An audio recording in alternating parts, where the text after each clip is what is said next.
Good day. This is Dimitri Lascaris and Rami Yahia coming to you for Reason to Resist on July 22nd, 2026.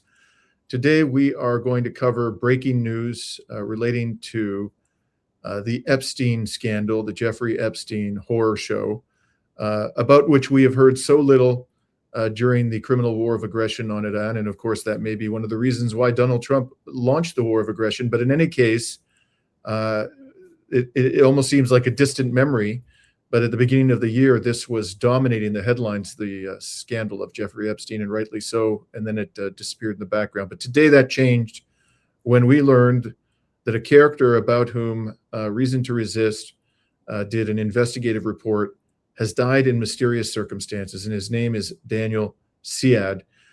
We are going to get into this in some detail today, but before we do that, I just want to say hello to my comrade Rami, who is joining us from Georgia. How you doing, Rami?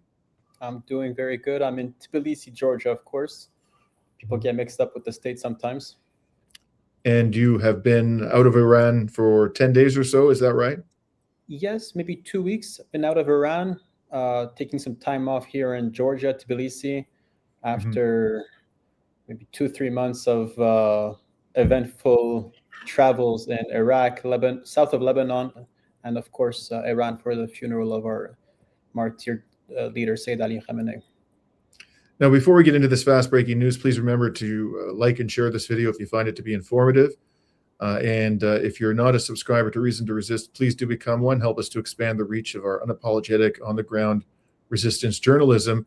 And if you're in a position to make donations, you can do that using the information we'll provide in the description to this video. It is your generosity which enables us to do the kind of investigative reporting that exposed Daniel Siad's role with Epstein and his potential connections to Israel and the Israeli intelligence community. So, Rami, and by the way, one way you can help is to, purchase Reason to Resist merchandise. Again, look in the video description if you want to figure out how to do that. This is my Reason to Resist hoodie. We have a number of those available. But anyway, you can assist, and even if it's only by liking and sharing our videos and subscribing, which doesn't cost you a dime, we appreciate your support. So, Rami, before we discuss the mysterious circumstances of this character's death, it's just amazing how many associates of Jeffrey Epstein have died in mysterious circumstances. Why don't you just tell us what our investigation that we published, I think it was in February of this year, what it revealed about Daniel Siad? So, well, first of all, my interest for Daniel Siad first started when I was looking at some email threads between Jean-Luc Brunel and Jeffrey Epstein. Jean-Luc Brunel basically introducing Daniel Siad as a potential recruiter and finding ways to collaborate together into scouting young women as potential models for Jeffrey Epstein's supposed modeling agency. And what we discovered is a huge web of sex trafficking. Now, what's interesting is that our investigation on Daniel Siad is a bit different than mainstream media, because while we were able to document the web of sex trafficking and assault that he did against a young woman, we were also able to connect him to a huge network of powerful individuals, ranging from Princess Mom, who is affiliated to Thai royalty, as well as Qatari royalty, the brother of the Queen Consort of Qatar. And we were also able to connect him to multiple companies that are in the world of surveillance. One of them is a Canadian company called Wrist, which operates, which sells basically infrastructure for hotels and high security projects, mainly to restrict access, like a control access software. So we were able to basically build this very wide map of Daniel Siad's operations, ranging from sex trafficking, surveillance, and political maneuvering, right? So he was mingling around with individuals and high-profile politicians and monarchs around the world. And when you bridge all these different facets of Daniel Siad's operations, it's hard not to see that this guy was definitely an intelligence agent, most likely for Israel, most likely Mossad. But it's just truly hard to not see it this way, especially when you connect it with Jeffrey Epstein and his past as who basically had similar operations, but in the United States. So the main case was from a Swedish model named Ebba P. Carlson, who was sexually assaulted by Daniel Siad in southern France, more precisely in Cannes, over 20 years ago. But she met Daniel Siad under a different name, and she couldn't really pinpoint who it was. Basically, she was encountered by him in the streets, and then through some kind of selling hot air, he invited her to a party in Cannes, in southern France.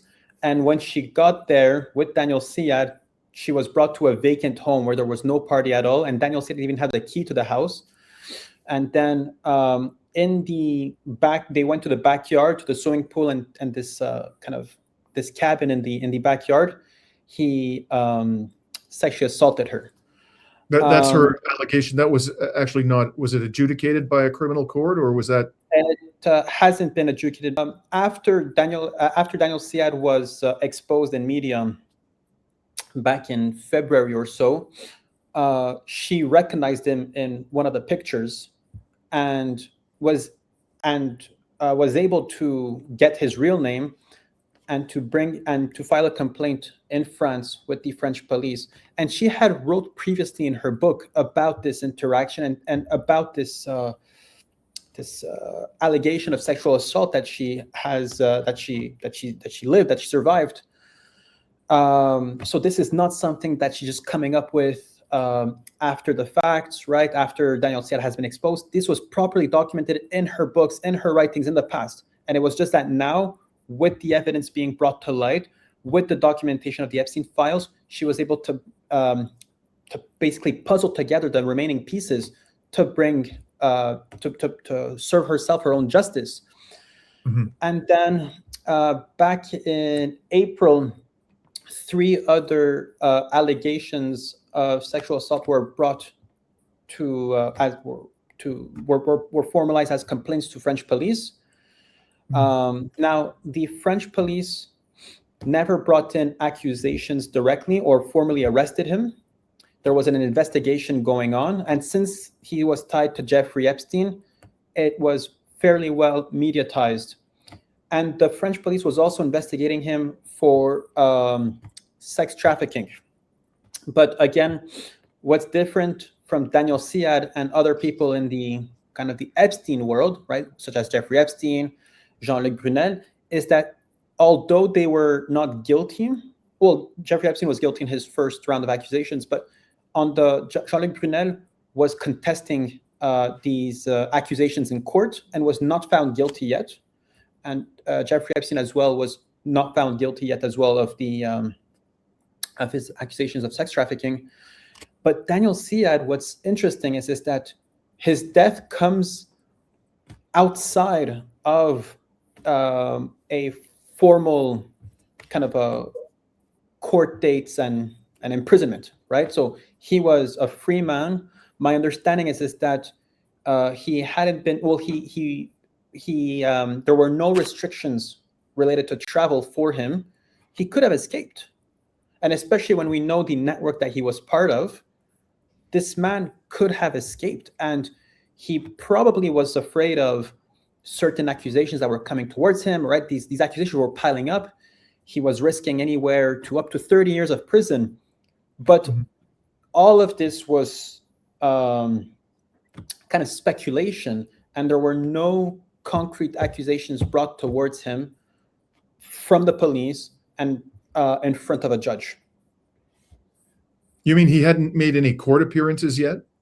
My understanding is that there were no court appearances just yet. Okay.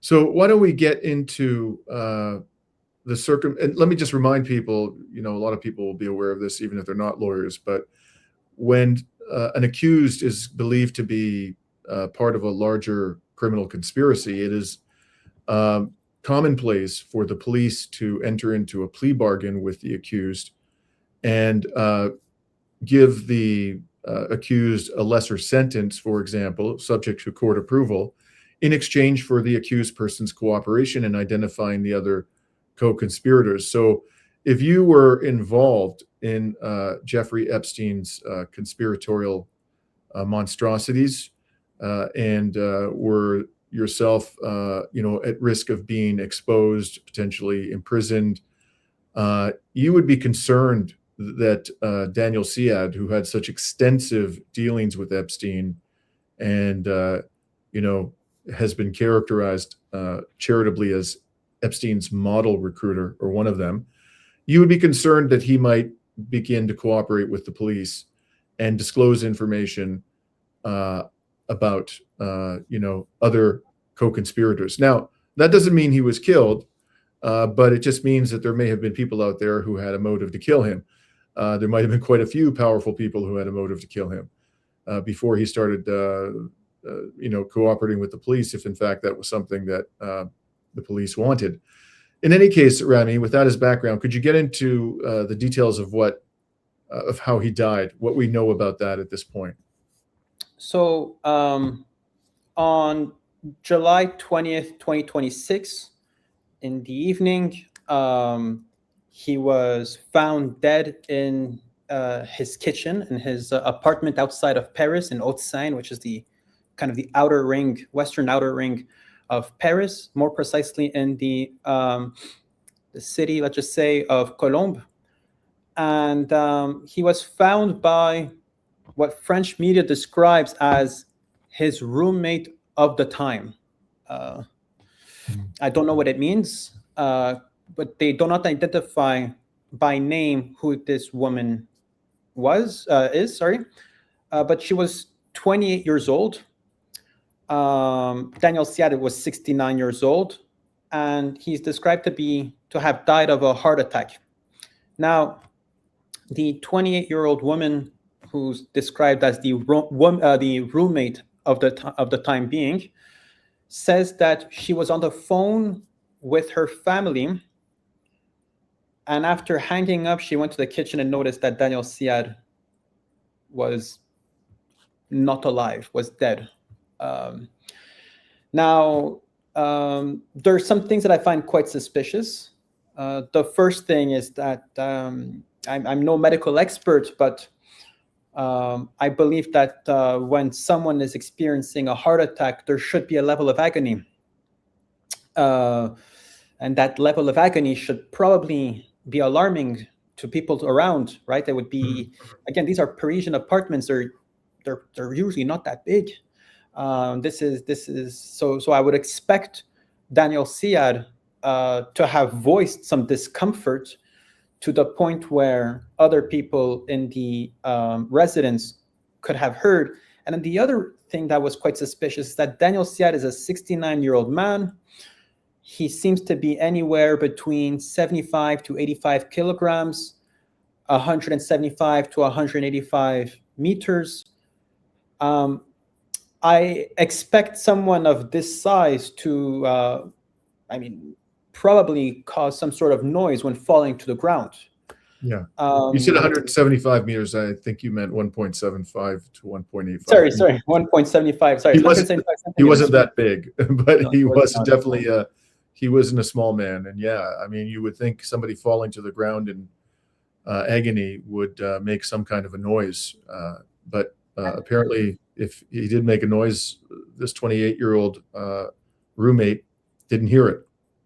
And the alibi seems just too good to be true, being on the phone with the family at the time of Daniel Siad's poor, tragic death. So this is my first my first kind of red flag that stands out from this from the circumstances to which he died. And then the other issue, and Dimitri, maybe you have more experience with me on this one, but it's that, so he was discovered to be, I mean, and the police, the firefighters came to the apartment and were not able to revive him. And that is July 20th, right? So that's Monday in the evening. July 21, we don't hear anything at all. 22nd of July, Le Parisien, notable French media, announces the death of Daniel Siad, and then the Nanterre district, let's just say, of Paris, which is where Colombes happens to be under, confirms, the prosecutor confirms that Daniel Siad died. So it seems like there's a bit of a delay between the announcement of the moment he actually died and the announcement of his death. There might have been a legitimate reason for that. If, for example, there were family members close to him, they were trying to locate and notify of his death before they announced it publicly. But if that were the reason for delaying the announcement,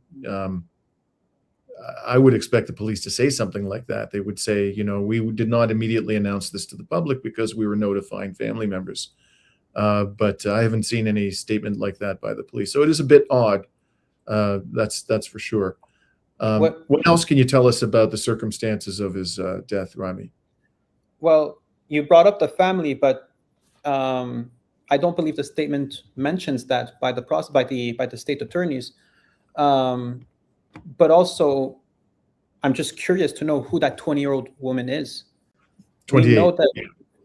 So we know that we know from our previous investigation that Daniel Siad has a daughter who was working as a nurse out of Caesarea, occupied Palestine. Could that be his daughter? We don't know, right? So, and if it's not his daughter, then, I mean, who is this man? Who is he dealing with? How does he get a 28-year-old woman unrelated to him, who's described as a roommate of the time, right? So how do they connect together? Now, an autopsy is ongoing. The autopsy will hopefully shed more light into the identity of the disease. Is it actually Daniel Siad? How was Daniel Siad? How did he die? Was there any foul play? And so that's kind of what we know at the moment. Again, the story is 12 hours fresh, right. Maybe a bit more, but it's very, very, the events are changing quite quickly. Yeah. But it comes at a time where he was facing multiple accusations from alleged victims, and as well as an investigation by French police into his case. But I just want to reiterate, he was not under any accusations. And my understanding is that he was a free man. Now, he was doing kind of, and this was quite strange, but he was doing a very strong media push. After we exposed him, he did a post on Twitter where he filmed himself in the middle of a restaurant, kind of speaking out against the mischaracterization of his behavior, and kind of answering people's questions about why he was recruiting and why he had ties with Jeffrey Epstein. Then we didn't hear much from him until early May. On the 7th of May, he does an interview with BFM TV, which is kind of this right-wing Zionist media in France. Yes, it's fanatically pro-Israel. I can confirm this, no doubt about it. But what's strange is that the interview that was recorded on the 7th of May, there are no more traces online of it. There's like one or two short snippets of like 1 minute long that you're able to find. There's only 2 of these clips, but this guy's dressed in a suit in quite a nice environment. the 1 hour clip seems to not, I mean, I cannot find it. Maybe it was removed after complaints by his lawyers or after the death, but at the moment, I cannot find it. On the 8th of May, he has a second interview. This one, it's with RTL, which is also French media. And he says that the reason why he's doing this interview is because he wants to clean his image that was tarnished in media, and that he's there to defend his integrity and his good work because he has nothing to hide, and that he has never done any misconduct with any woman, and that he lived an honest life. And then in June, he did a long interview with CNN, where he was also defending himself and distanced himself from Epstein, and deflecting responsibility by claiming that the US government is responsible for releasing Epstein, and that he's unaware and doubts how Epstein could have been released after simply 12 months after the horrific crimes that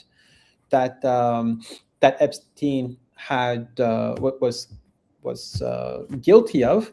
But the CNN investigative journalist kept pressing Daniel Siad around how was he not aware of the crimes that Jeffrey Epstein had committed, and whether he felt that it was a moral thing to bring young girls to Jeffrey Epstein after his past.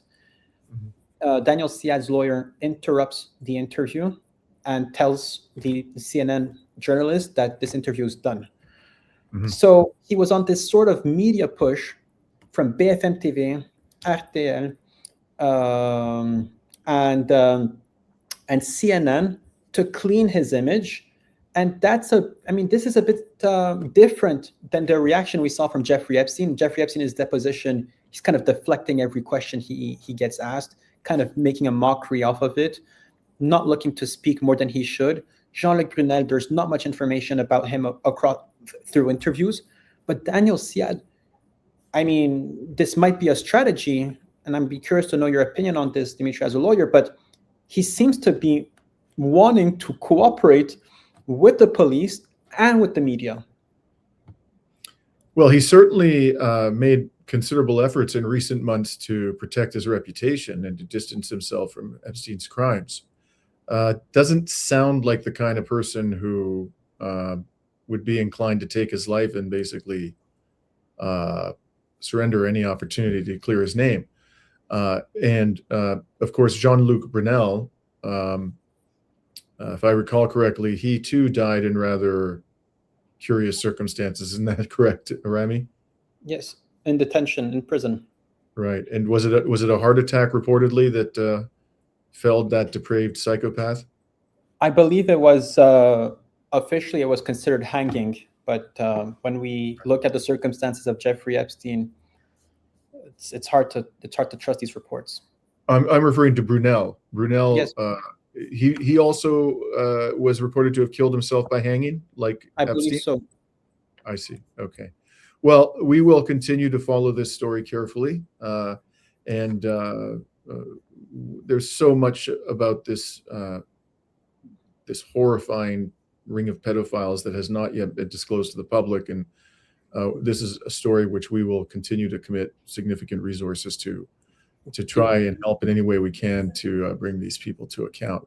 There's a couple of more interesting things. First of all, Daniel Siad had a Twitter account called @THILELY. This account is gone. And that was an account that he was using to promote his Kabyle nationalism. And also I used some Twitter archive softwares. There's no traces of that account. So there's some paper trails that are kind of disappearing. Is that the sign of someone that was planning on killing himself? Maybe, maybe not. But that's something that I found that was quite suspicious. And then the other thing is that he had a network of wealthy people that probably could have helped him escape if he was in a tough situation. And then we have the three burning questions. Did Daniel Siad have a reason to kill himself? Well, he doesn't seem like he had any travel restrictions. And some of the accusations that he was facing were beyond the statute of limitations. But from what I was reading, if you have other accusations connected to the previous one, it kind of extends the statute of limitation. In that case, he was facing sex trafficking accusations that could have revived or extended the statute of limitations for his rape accusations in the case of Ebba B. Carlson. Did Daniel Siad die of natural causes? Well, I'll leave this to the experts. His lawyer did speak of the stress around the accusations that could have played a role in triggering a heart attack. But the circumstances around his death and the death of his associates, Brunel, Epstein, pushed me to sincerely doubt the statistical odds of Siad dying of natural causes. And then the other question is, well, in that case, was Daniel Siad killed? And in that case, I think that it's important to refer to Israel's Hannibal Directive. Israel has a policy of killing its own population at the risk of being kept as prisoners. And in that case, if Daniel Siad was risking becoming a prisoner in France, does the Hannibal Directive apply to agents of Mossad? Do they prefer to have their agents dead than in prison? And could the French government use Daniel Siad as leverage against Israel? And that's assuming Daniel Siad would have been killed by Israel, and if our assessment of him being a Mossad agent was true. But then there are other things that also bother me in the way the case of Daniel Siad is being reported in media, is that why are we not talking about the fact that he had suspicious ties with powerful people around the world, the Queen Consort, the brother of the Queen Consort of Qatari Emir, the princess in the Thai monarchy, his affiliation with cybersecurity and surveillance companies, his possible connections with Israeli intelligence. And I'm also curious to know more about the outcome of the autopsy and if we will ever have proper transparency into what truly happened. Yes, all important questions that we'll continue to follow. We will put a link to our investigative report on Daniel Siad, which we published in February of this year. We'll put it into the description of this video, and we'll certainly bring to our audience's attention any major developments in this unfolding story. Thanks very much for speaking with us today, Rami. Thank you. And of course, we need to remember the victims of Daniel Siad who might never have proper justice because these cases will most likely not go through.